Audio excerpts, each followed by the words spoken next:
Bismillahirrahmanirrahim. Kali ini saya akan jelaskan kiprah Ipatima Daeng Takontu Karaeng Campagaya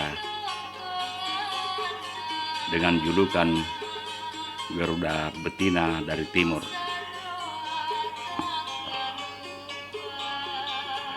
Tak banyak yang tahu kalau semangat emansipasi kaum wanita di Goa bukanlah muncul pada zaman Raden Ajeng Kartini saja. Ratusan tahun sebelum kaum wanita di kerajaan Goa telah memegang peranan penting dalam pemerintahan. Ini dapat dilihat pada masa kepemimpinan Raja Goa pertama, Tumanurung Bainea, pada tahun 1320 Masehi.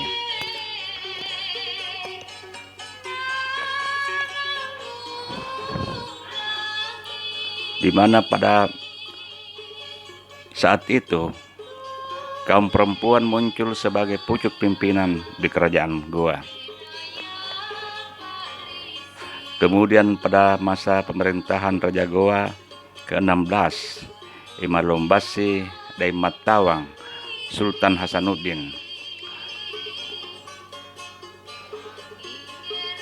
di mana kerajaan Goa dilanda peperangan dengan VOC Belanda yang ingin menguasai perdagangan di kawasan timur Nusantara.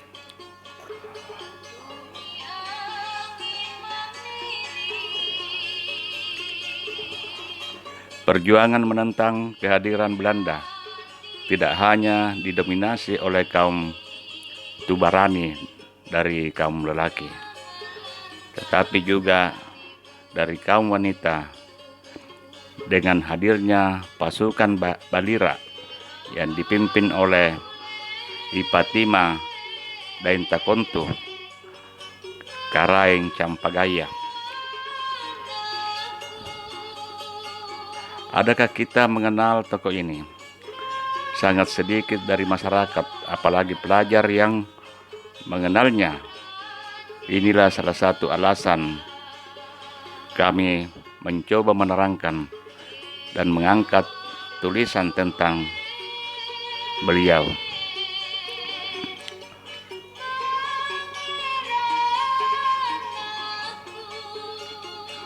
Ipatima Daeng Takontu lahir pada tanggal 10 September tahun 1659. Adalah putri tunggal dari hasil perkawinan Sultan Hasanuddin, Raja Goa ke-16, Imalombasi Daeng Matawang, dengan gadis bangsawan dari Sanrobone yang bernama Idaeng Takele. Ipatima Daeng Takontu sangat dekat dengan ayahnya. Bahkan setiap ayahnya memberikan latihan pada prajuritnya, ia selalu ikut, sehingga Ipatima mewarisi jiwa patriotik ayahnya, bahkan menguasai ilmu bela diri.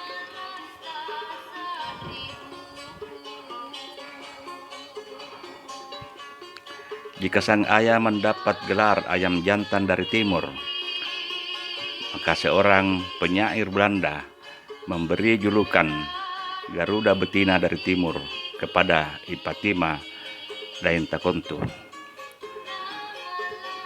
Julukan itu diberikan karena keperkasaan Ipatima dalam memimpin pasukannya dalam setiap peperangan.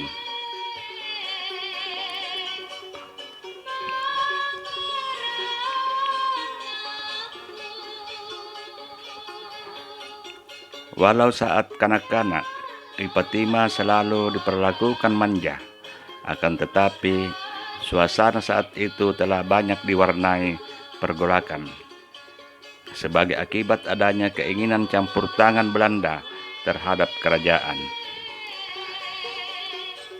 Sehingga di sana sini banyak terjadi pertempuran yang telah banyak menelan korban.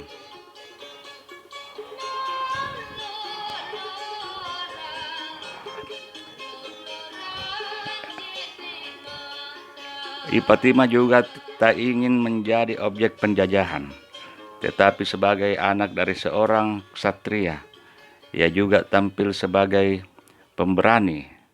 Ayahnya kemudian mempercayakan dia sebagai pimpinan pasukan Sri Kandi, atau dalam bahasa Makassar disebut pasukan Balira. Ipatima juga banyak membina kaum perempuan untuk bangkit melakukan perlawanan terhadap penjajah Belanda. Kecintaan terhadap tanah air sehingga rakyat Goa saat itu bahu-membahu mengusir penjajah dari Buta Goa. Senjata yang paling ampuh bagi masyarakat Goa saat itu adalah semangat Abulo Sibatang yang menjadi lambang persatuan bagi masyarakat Goa. Ketika Belanda mempelajari senjata ampuh Abulo Sibatang itu, kemudian ia taklukkan dengan politik adu domba yang disebut dengan divide et impera. Politik inilah yang kemudian memperandakan rakyat Goa, juga semangat beberapa kerajaan, termasuk beberapa kerajaan di Indonesia. Mereka diadu, kemudian dilumpuhkan dan dikuasai. Akibat politik Belanda itu, rakyat Goa tidak banyak berperang melawan Belanda, tetapi juga sesama bangsa sendiri. Sejak Islam dijadikan agama di kerajaan Goa pada masa Raja Goa ke-14, Sultan Alauddin, hingga raja-raja berikutnya, selalu menekankan perlunya memperdalam baca tulis Al-Quran. Atas perintah raja, semua masjid, surau, dan tempat pengajian lainnya selalu dipadati anak-anak santri. Demikian halnya di istana. Ipatima Daintakuntu telah berhasil menamatkan Al-Quran dan digodok untuk memahami isi kandungan Al-Quran.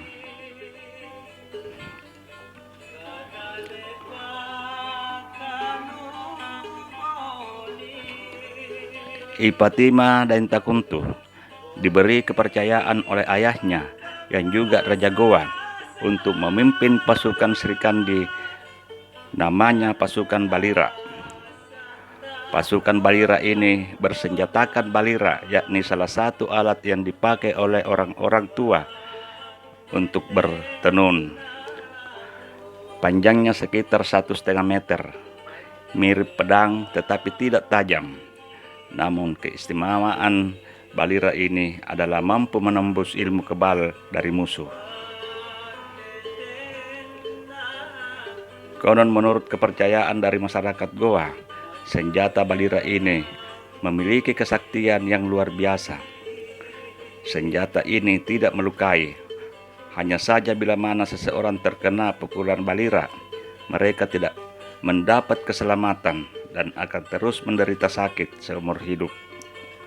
Itulah sebabnya musuh yang tahu tentang senjata balira ini lebih takut berhadapan pasukan bersenjata balira dibanding dengan senjata tajam atau senjata api.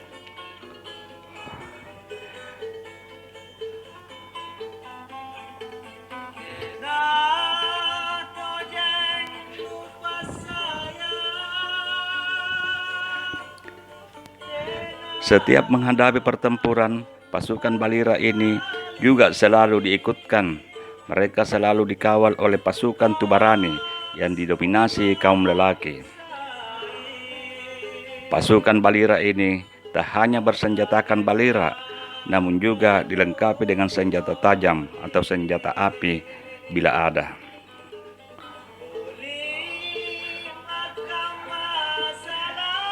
Di pinggangnya terselip sebilah keris pusaka atau badik yang dapat digunakan pada pertempuran jarak dekat.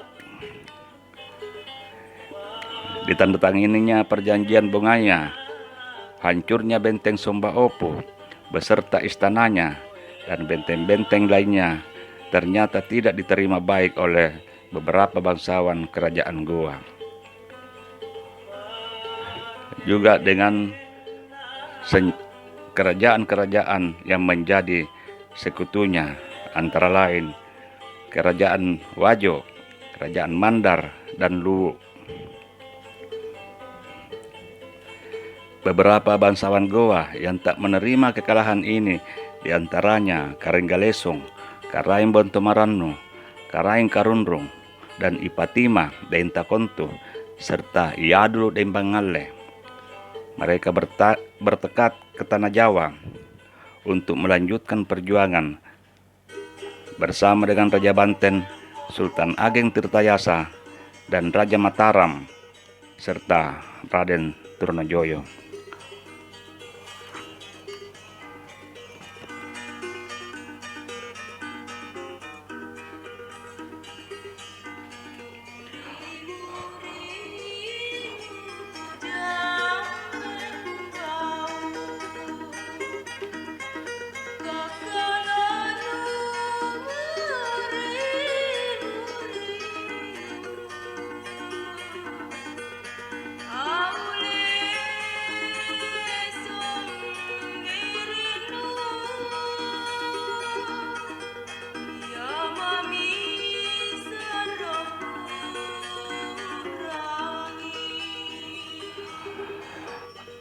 Antara Goa dan Banten sudah lama terjadi hubungan erat, sehingga kedatangan kontingen dari Makassar mendapat sambutan hangat dari Sultan Banten.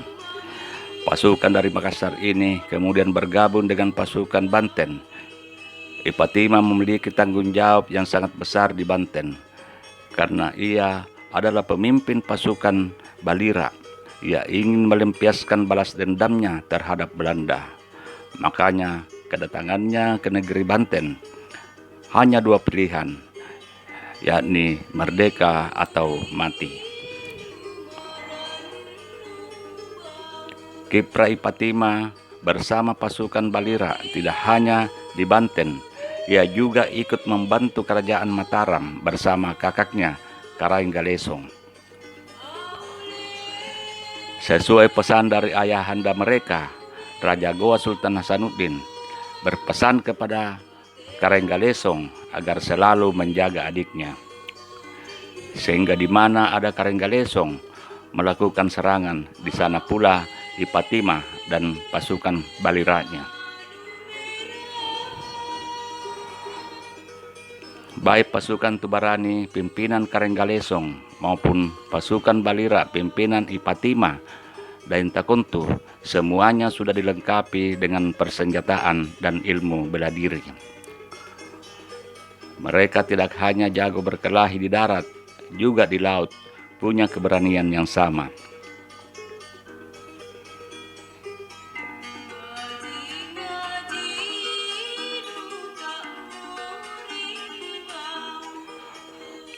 Di Mataram terjadi pertempuran sengit antara pasukan Belanda yang didukung oleh pasukan Sultan Amangkurat II dan pasukan Arupalaka dari Bone melawan pasukan gabungan Trunojoyo, Karenggalesong, dan Bontomarannu.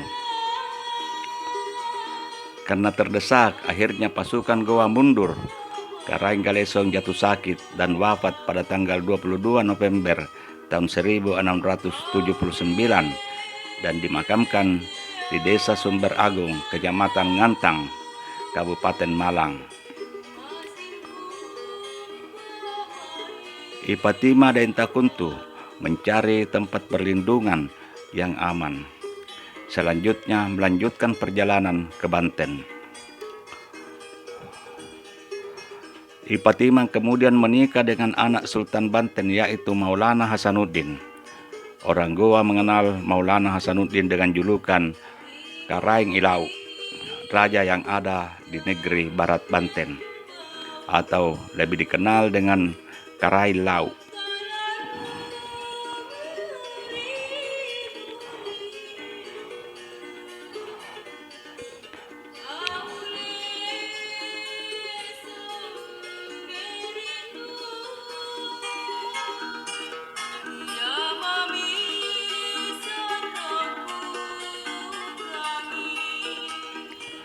Menurut Pangeran Ratu Kesultanan Mempawah, Dr. Mardan Adijaya, perkawinan antara Ipatima dan Maulana Hasanuddin tidak membuahkan anak.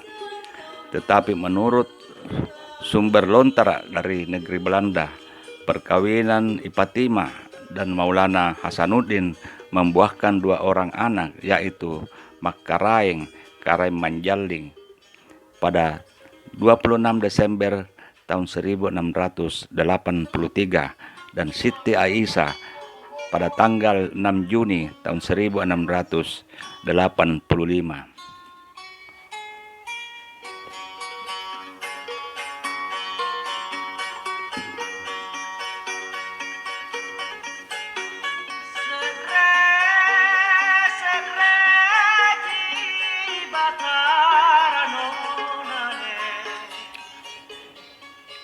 Ipatima dan suaminya Maulana Hasanuddin juga ikut bergerilya di hutan-hutan. Di lokasi persembunyiannya, Belanda melakukan serangan mendadak sehingga pasukan Ipatima kocar-kacir dan menyebabkan suami istri Ipatima dan Maulana Hasanuddin terpisah. Ipatima berlayar bersama Dain Kalibe Karaeng Malukesi, salah satu pasukan elit pimpinan Karaeng Galesong, hingga ke Kerajaan Mempawah, Kalimantan Barat.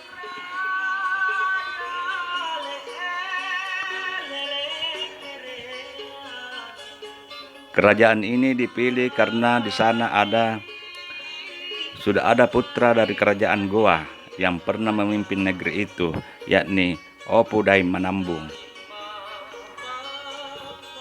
Di Mempawah, Ipatima dan rombongan diperlakukan dengan baik dan bijak oleh Opu Daim Manambung dan mengangkat Ipatima sebagai anaknya.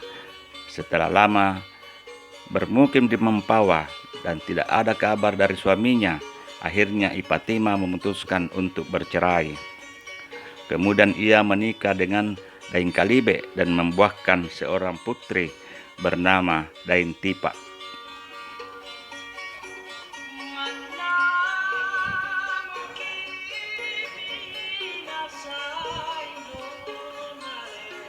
Ipatima pantang kembali ke negerinya karena di sana masih ada Belanda yang bercokol di kerajaan.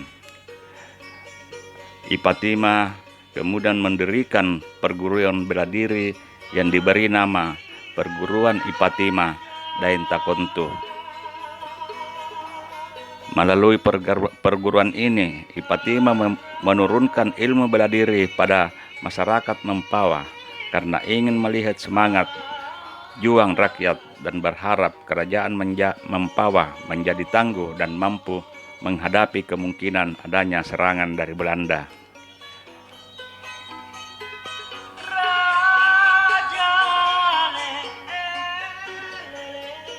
Selain itu, Ipatima juga mengajarkan syiar Islam di negeri itu. Dari dakwah yang disampaikan kepada rakyat Mempawah, akhirnya raja membuat satu jabatan khusus mengenai masalah dakwah Islam dengan nama Mufti. Mirip dengan Menteri Agama di kerajaan lain. Kalau di Goa diberi nama Dainta Kalia.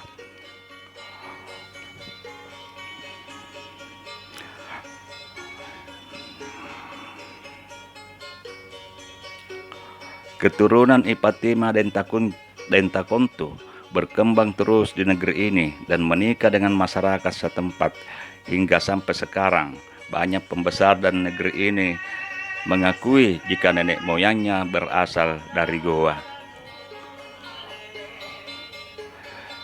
Ipatima dan Takonto Karaeng Campagaya wafat dan dikuburkan di Pulau Tumaju, salah satu pulau di Mempawah, Kalimantan Barat. Pulau ini sering dijadikan tempat rekreasi raja pada zaman dulu dan juga tempat persembunyian bagi pelarian. Pulau ini sangat indah. Di sekelilingnya ditumbuhi pohon nyiur dan pohon lainnya. Kuburan suaminya juga berada di Kalimantan Barat. Hingga kini perguruan silat maupun kuburan Ipatima masih tetap lestari di Mempawah.